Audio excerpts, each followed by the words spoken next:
विद्यार्थियों, आज से वर्ग 10वीं का हम मैथ्स का एक्सरसाइज वाइज एक्सरसाइज सब क्वेश्चन करने वाले हैं। तो आज इसका प्रथम चैप्टर है वास्तविक संख्या है, उसको शुरू करेंगे।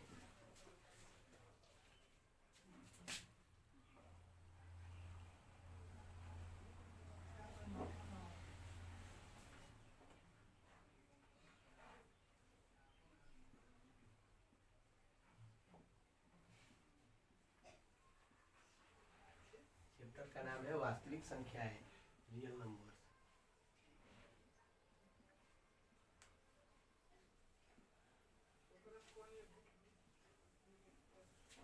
वास्तविक संख्या है रियल नंबर्स। वास्तविक संख्याओं का सर जी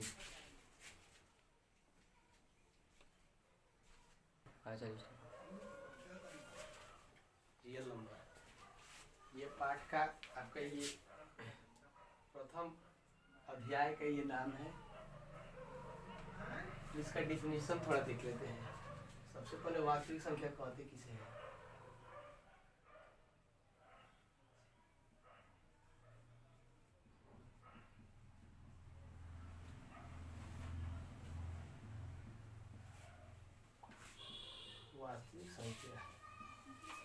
वास्तविक संख्या का डिफिनीशन होगा वे सभी संख्याएं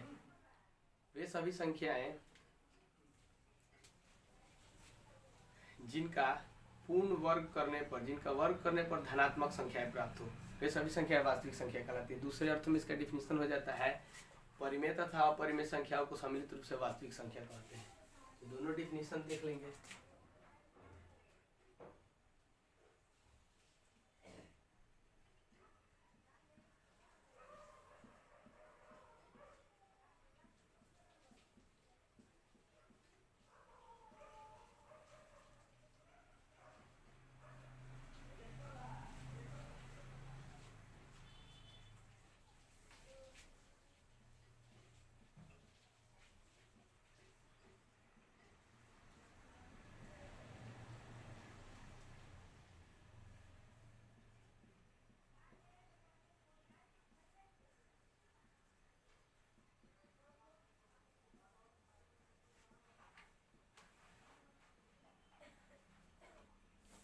ऐसी संख्या जिसका वर्ग धनात्मक संख्या वास्तविक संख्या कहलाती है। उदाहरण के लिए √2 -5 3/2 -2/7 इत्यादि, ये सभी वास्तविक संख्याएं हैं। दूसरे शब्दों में इसका डेफिनेशन जो कि एग्जाम के दृष्टिकोण से काफी महत्वपूर्ण है, उसको भी देखेंगे।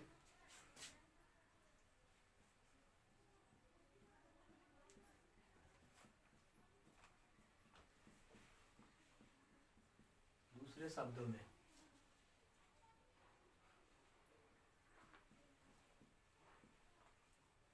परिमेय तथा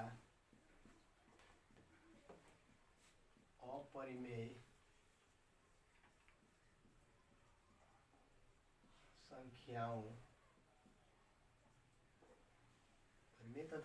संख्याओं को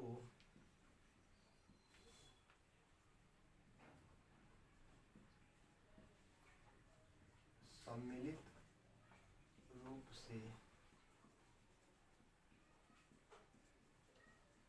वास्तविक संख्या कहते हैं। अर्थात यदि बात की जाए वास्तविक संख्याओं के समुच्चय की, इसकी परिवार की, तो वास्तविक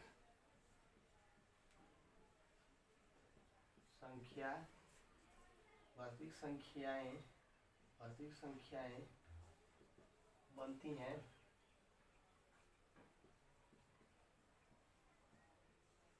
परिमेय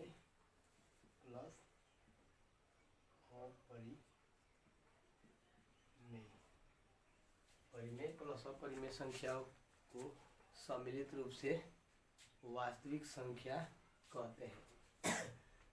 परिमेय तथा अपरिमेय को सम्मिलित रूप से वास्तविक संख्या कहते हैं। ये डिफिनीशन एग्जाम के दृष्टिकोण से इसलिए जरूरी है क्योंकि आपको दे देगा ये क्वेश्चन, मान लीजिए एक परिमेय संख्या दे देगा 5/2 और फिर बोलेगा कि यह परिमेय संख्या जो है वो है क्या है, तो उसमें से ऑप्शन दे देगा। परिमेय संख्या है उसमें से 4 ऑप्शन दे देगा कि पूर्णांक है, फिर दे देगा अपरिमेय है, फिर दे देगा परिमेय है, फिर दे देगा वास्तविक है। तो एक तो चीज़ है कि आपसे बोल रहा है कि ये परिमेय संख्या जो है वो क्या है, तो फिर आपको दूसरी कोई ऐसी संख्या दूसरी इसका एक ऐसा नाम बताना है जो ये है, मतलब परिमेय संख्या तो है, इसके अलावा क्या है। तो आप जानते हैं कि सभी परिमेय संख्या क्या होती है, वास्तविक संख्या है। तो फिर उसमें कौन सा ऑप्शन सही मारिएगा, तो उसमें आप ज़्यादा बेहतर ऑप्शन होगा वास्तविक संख्या है। तो इसीलिए ये जो आपका डिफिनीशन है ये एग्जाम के दृष्टिकोण से काफ़ी अच्छा है। तो वास्तविक संख्याओं के डिफिनीशन के बाद से और भी कई संख्याएं हैं जिनका डिफिनीशन लिखना जरूरी है, लेकिन वो एक्सरसाइज शुरू करने के समय जो अगर दिक्कत बुझाएगा तो उस समय लिखा जाएगा।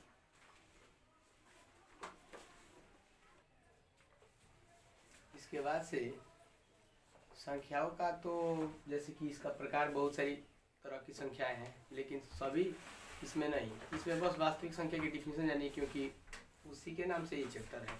इसके बाद से इसमें अगला टॉपिक जो आता है वो है आपका यूक्लिड विभाजन प्रमेय क्या है, उसको जानिए।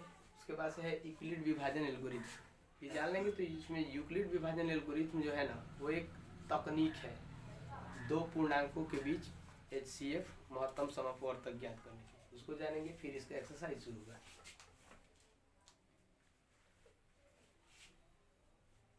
तो इसको हम प्रमेय नंबर 1 लिख सकते हैं।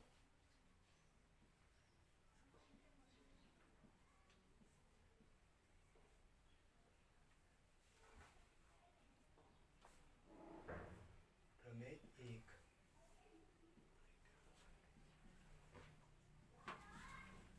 यूक्लिड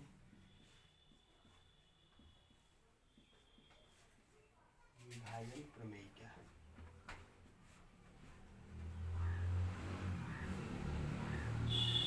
यूक्लिड विभाजन प्रमेय क्या है।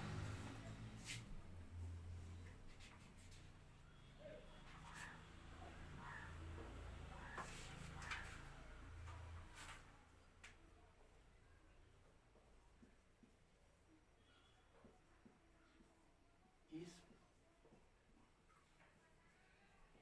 प्रमेयिका के अनुसार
ये आपका यूक्लिड विभाजन प्रमेयिका।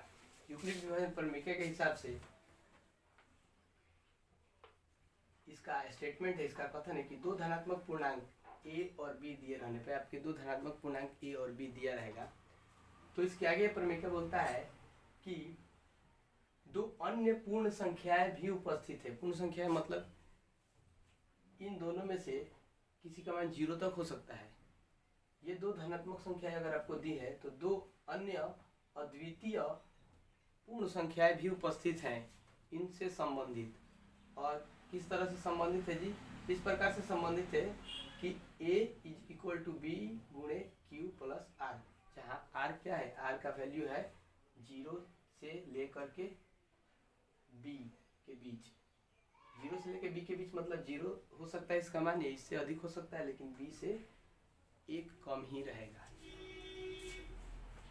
अब यहाँ पे हम लोग इसको बहुत पहले से जान चुके हैं, इसको हम लोग बोल देते हैं भाज्य। b यहाँ आपका है भाजक, q है भागफल तथा r है शेषफल। अब एग्जाम्पल के द्वारा इस प्रमेय को और अच्छे तरीके से हम लोग समझ सकते हैं। जैसे यदि a बराबर 5 हो और b बराबर 2 हो तो भाजक से भाज्य में आप भाग दे दीजिए तो आपको मिल जाएगा q और r। देखिए 2 से अगर 5 को विभाजित कीजिएगा तो 2 से 5 को विभाजित करने के बाद से 2 से ये चला जाएगा 2 बार में, तो ये है आपका b और ये रहा आपका r। तो r का मान कभी भी न्यूनतम होगा इसका मान 0 और अधिकतम b से 1 कम, मतलब भाजक से 1 कम होगा। भाजक से 1 कम है, सॉरी ये है आपका q। तो यहाँ पे दो संख्या a और b दी गई थी, तो उन्हीं से संबंध दो और संख्याएं हैं। क्या है? दो और संख्याएं q भी है पूर्ण संख्या है और r भी है। दो मान मिले इसके, एक q का मान 2 मिला और r का मान 1 मिला, और ये दोनों पूर्ण संख्या है। तो इस तरह से यह जो प्रमेय है ये और क्लियर हो जाती है इस उदाहरण के द्वारा। फिर से हम बता दे रहे हैं इस प्रमेय का कथन क्या है। दो धनात्मक पूर्णांकों a और b दिए रहने पर दो अन्य पूर्णांक, अवश्य पूर्णांक नहीं, अन्य दो अन्य पूर्ण संख्याएं भी विद्यमान है। कौन कौन जी? जिसको सूचित किया है q से और r से। और इन चारों संख्याओं के बीच संबंध क्या है? तो इन चारों संख्याओं के बीच संबंध है कि जो पहली संख्या होगी बराबर होगी दूसरी संख्या गुणे तीसरी संख्या प्लस चौथी संख्या। ठीक, जहाँ पहली संख्या को भाज्य बोलते हैं, दूसरी संख्या को भाजक, और तीसरी और चौथी जो बाद में मिलेंगी इनसे संबंधित है, उसमें से पहली को बोल देंगे भागफल और दूसरी को बोलेंगे शेषफल। अब ये शेषफल का मान कहाँ से कहाँ तक होता है? तो जो वो दूसरी संख्या दी गई होगी आपको b, उससे छोटा हमेशा होगा और 0 तक होगा। तो ये है आपका यूक्लिड विभाजन प्रमेय का।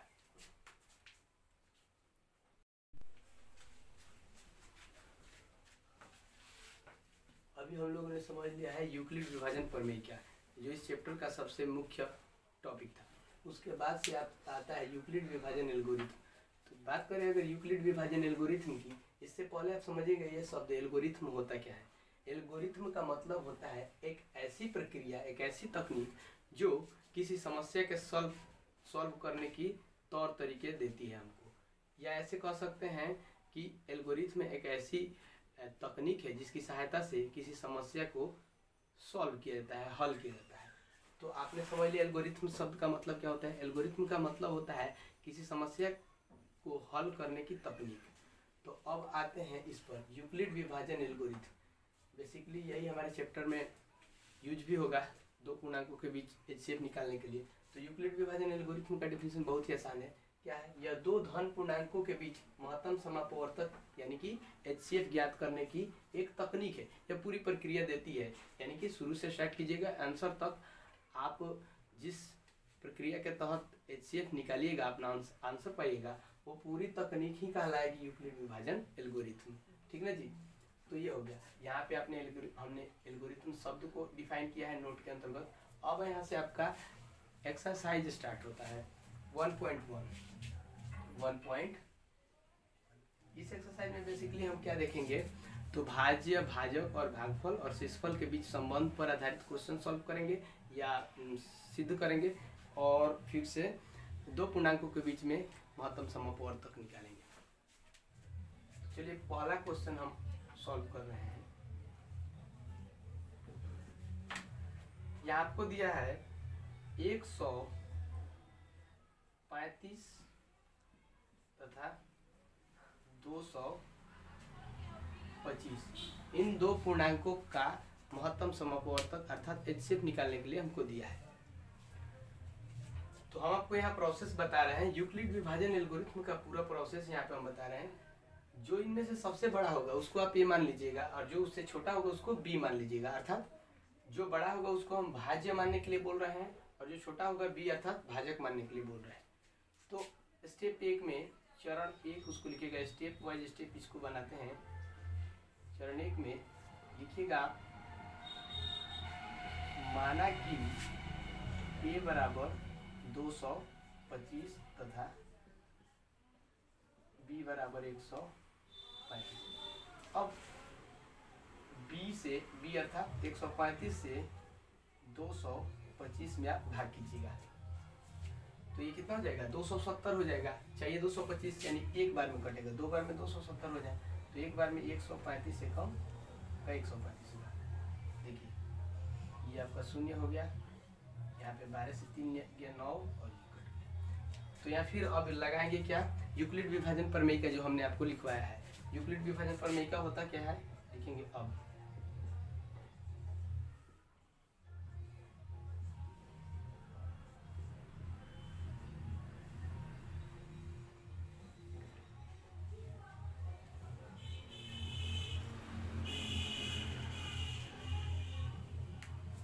यूक्लिड विभाजन प्रमेय से आपका हो जाएगा ये भाज्य अर्थात 225 इक्वल टू भाजक इंटू भागफल प्लस शेषफल। यहाँ आप देख रहे हैं कि शेषफल जो है वो आपका 90 प्राप्त हुआ, अर्थात 90 प्राप्त हुआ है, जो कि 0 के बराबर नहीं है। और अगर ये 0 के बराबर नहीं है तो हमारा महत्तम समअपवर्तक निकला नहीं है। तो यहाँ इसके आगे क्या प्रक्रम हम लिखेंगे वो देखिए, आप लिखेंगे यहाँ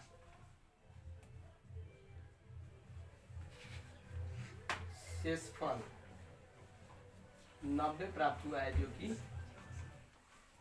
0 के बराबर ही नहीं है।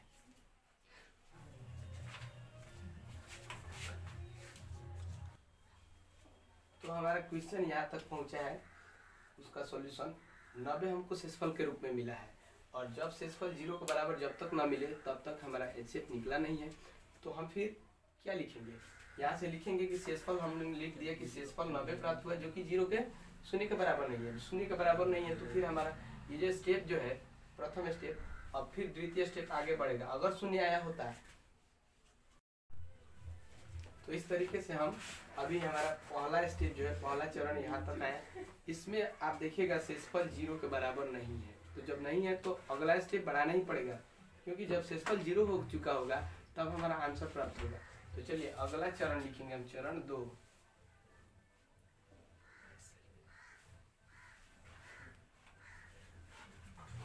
चरण 2, अब चरण 2 में क्या करेंगे, जो हमारा शेषफल प्राप्त हुआ उसी से जो पहले क्या था भाजक था उसमें भाग देंगे। तो चलिए 90 से डिवाइड करेंगे 135, भाग दीजिए 90 दूनी 180, एक ही बार में इसको कटाना सही रहेगा।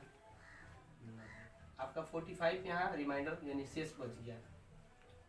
तो फिर यही प्रक्रम, यही चीजें फिर इसके नीचे लिखेंगे, क्योंकि हमने यहाँ भाग दिया, जो लिखा वही यहाँ भाग दिया दूसरे स्टेप में, फिर यही चीजें लिखेंगे। तो फिर लिखेंगे अब यूक्लिड विभाजन प्रमेय से।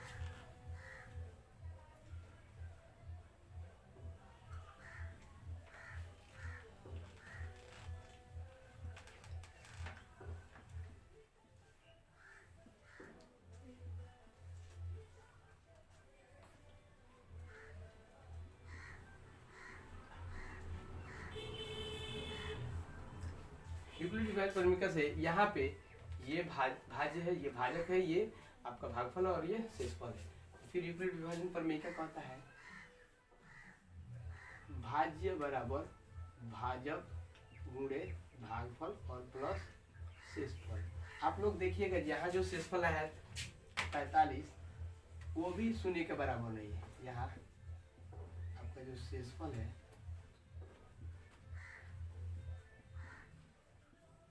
45 है और ये भी शून्य के बराबर नहीं है। तो नहीं है तो फिर हमारा स्टेप और आगे बढ़ेगा। फिर लिखेंगे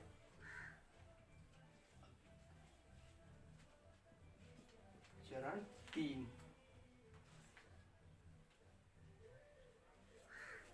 तीसरे चरण में फिर यही प्रक्रम, जो शेषफल है उससे भाजक में भाग देंगे और फिर भाग देने के बाद से ये चीजें लिखेंगे यूक्लिड विभाजन प्रमेय का। चलिए भाग देते हैं, शेषफल से भाग लगेगा, शेषफल से इस भाजक में, तो 45 दूनी 90। आप देख सकते हैं यहाँ पे शेषफल शून्य प्राप्त हुआ है, यानी कि पूर्णतः विभाजित हो गया। तो फिर यहाँ पे यूक्लिड विभाजन प्रमेय का क्या लिखेंगे,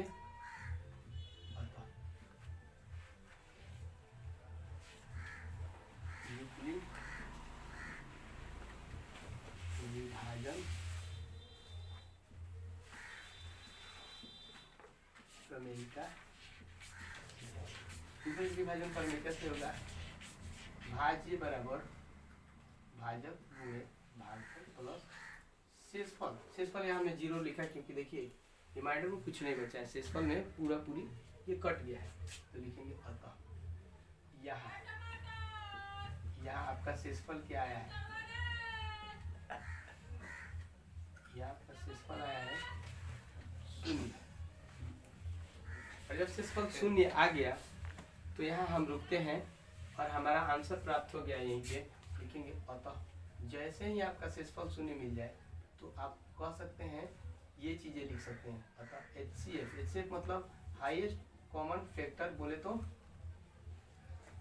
महत्तम समापवर्तक, और महत्तम समापवर्तक आ गया है किसका जी, वो भी ये लिखने की एक प्रक्रिया है, आपको सीखना पड़ेगा।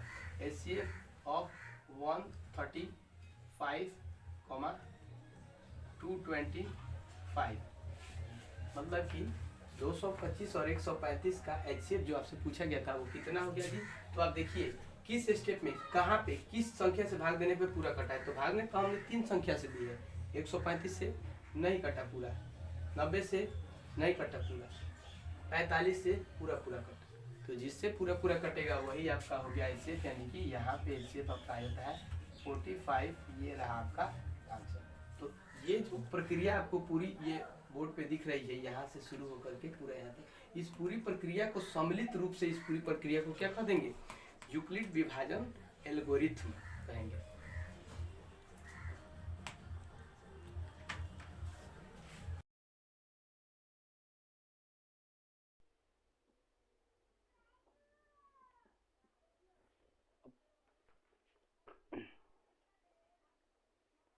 एक का दूसरा क्वेश्चन है आपका, यहाँ पे आपको दिया है 196 तथा 38,220 के बीच HCF ज्ञात करने के लिए। तो आसान है, यहाँ पे लिख लीजिएगा चरण एक में आप A बराबर 38,220 तथा B बराबर मानिएगा B बराबर 196, फिर 196 से 38,220 में भाग करिएगा, ठीक। तो ये आपका आ जाएगा 200, 400, लगभग 200 से 4 ही कम है, तो ये तो 400 आ जाएगा, 2 बार में कटेगा नहीं, एक ही बार में, ठीक है, 196। अब इसको घटा लेते हैं, 12 में से 6 निकल गया, 6, ये हो गया आपका 17, 17 में से 9 हो गया 8, और ये 2 में से 1 गया 186, ये 2 यहाँ आ जाएगा। इसको घटाते हैं तो 1800 लगभग लाना है। तो देखते हैं 8 बार में, 8 6 48, 9 8 72 गो 4 76, 8 8 और 7 9 से देख लेते हैं। 9 चौक 54, 9 9 81 गो और 5 गो 86 और 9 9 8 17, 17 64, ये सही है। 9 बार में इसको कटा लेते हैं।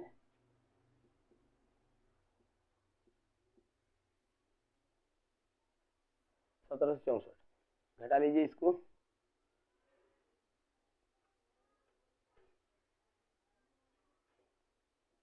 एक मिनट, 9 54, 9 9 81 5 86 और 9 को 9 8 17, ठीक है। भाई 12 में से 4 निकल गया 8 और यहाँ पे 15 में से 6 गया 9 और ये आपका हो गया कट गया ये दोनों। अब आ गया आपका 0। तो देखिए ये कितने टाइम्स में चला जाएगा, 5 बार में चला जाएगा। ये 5 बार में 5 6 30, 9 5 45, 3 48 के 8 और 5 को 5 4 9। तो यहाँ आप देख सकते हैं पहले चरण में ही ये पूरी तरीके से विभाजित हो गया, अर्थात यहीं पहले ही चरण में शेषफल 0 आ गया। तो इसका मतलब हमारा HCF निकल चुका है। तो लिखेंगे अतः विभाजन प्रमेय कैसे,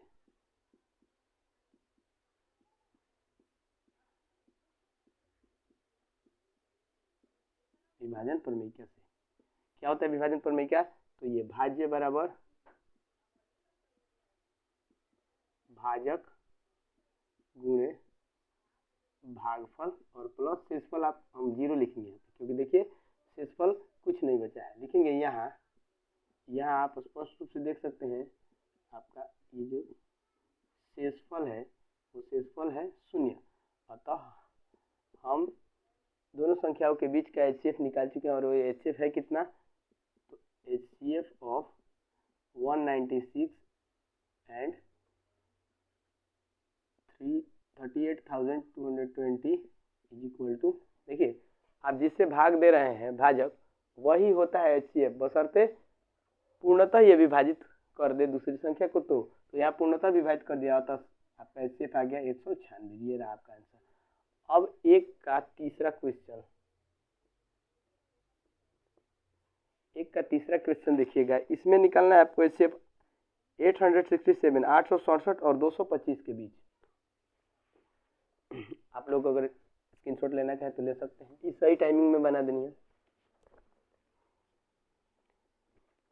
अब चलिए एक का तीसरा, इसमें है आपको निकालने के लिए बोल रहा है HCF 867 तथा 225 के बीच। फिर वही प्रक्रम अपनाएंगे, चरण 1 और चरण 1 में क्या होगा जी, चरण 1 में आप ये मानिएगा जो बड़ा है उसको 867, बी मानिएगा 225,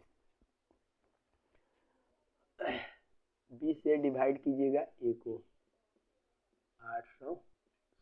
देखिए कितना बार में कट जाएगा, तो 2 चौके 8 और ये 225 नवा सीधा हो जाता है 900, यानी कि 225 चौका 900 हो जाएगा। तो आपको 3 से कटाना सही रहेगा।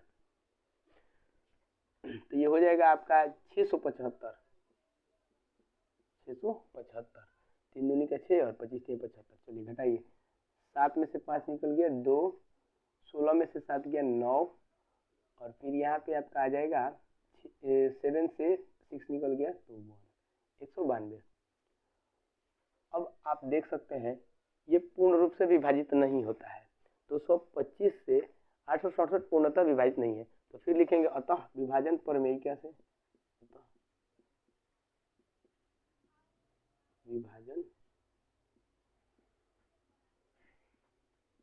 प्रमेय क्या, विभाजन प्रमेय कैसे लिखेंगे, भाज्य इक्वल टू भाजक गुणे भागफल प्लस शेषफल। लिखेंगे यहाँ आपका जो शेषफल है कितना है 192, ये 0 के बराबर है ही नहीं। जब 0 के बराबर ये नहीं हुआ तो HCF हमारा आगे बढ़ेगा। लिखेंगे तब चरण ये आपका 2। सेकेंड चरण में क्या लिखेंगे, जो आपका शेषफल आया अब इससे भाजक में भाग कीजिएगा, यानी 192 से भाग कीजिएगा 225 में। देखिए सीधा ये लगभग 200 है, 8 ठो कम है तो 200 दूनी 400 होता है, हमको लाना है 425, यानी दो बार में चला जाएगा। 2 बार में नहीं, 2 बार में कहाँ जाएगा, ये 200 ऐसे ही है, मात्र इससे 29 अधिक है तो एक ही बार में 192 रकम 192 घटा लीजिए, 3 बचता है यहाँ पे, 12 से 9 निकल गया 3 और ये कट गया 33 अधिक था।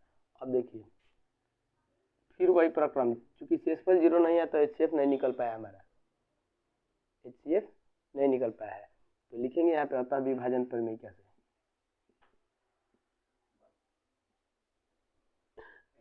अतः विभाजन प्रमेय कैसे, इसके आगे क्या लिख देंगे, फिर यही सब प्रोसेस। अतः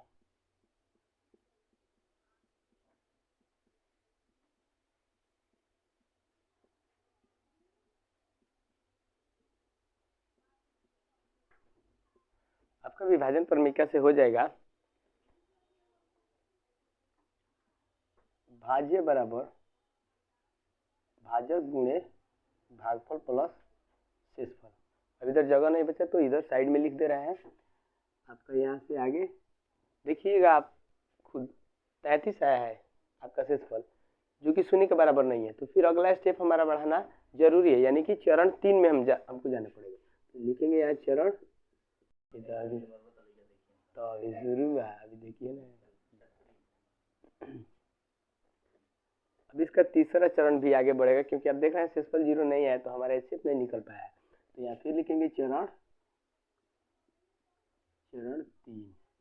चरण 3 में क्या लिखेंगे जी, तो देखिए यहाँ पे जो शेषफल है और यहाँ पे जो भाजक है, अब ये शेषफल इस भाजक को विभाजित करेगा, यानी कि इस शेषफल से इस भाजक को विभाजित करेंगे चरण 3 में, लिखेंगे 33 से 192 को, देखिए कितना टाइम्स में जाता है, तो 30 छक 180,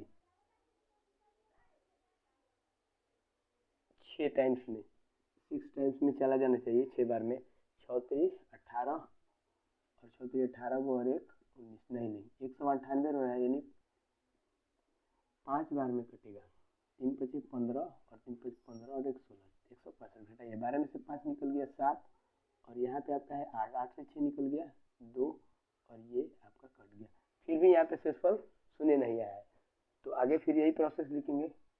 अतः विभाजन प्रमेयिका से आपका हो जाएगा भाज्य बराबर भाजक गुणे भागफल प्लस शेषफल, यहाँ शेषफल जो है वो बराबर है, शेषफल जो है वो 27 है, जो कि बराबर ही नहीं है शून्य के, अतः अगला स्टेप फिर आगे जाएगा, जब तक शेषफल 0 नहीं आए तब तक चरण आगे बढ़ता चलेगा। अतः आपका चरण ये हो जाएगा 4। चरण 4 में आप यहाँ क्या कीजिएगा, अभी शेषफल से इस भाजक में भाग दीजिए, 27 से भाग लगाना है आपको 33 में, तो ये तो एक ही बार में कटेगा, हटाइए 6 बचेगा यहाँ पे और ये कट गया, फिर लिखेंगे अतः विभाजन प्रमेय कैसे, विभाजन प्रमेय क्या, विभाजन प्रमेय कैसे आपका हो जाएगा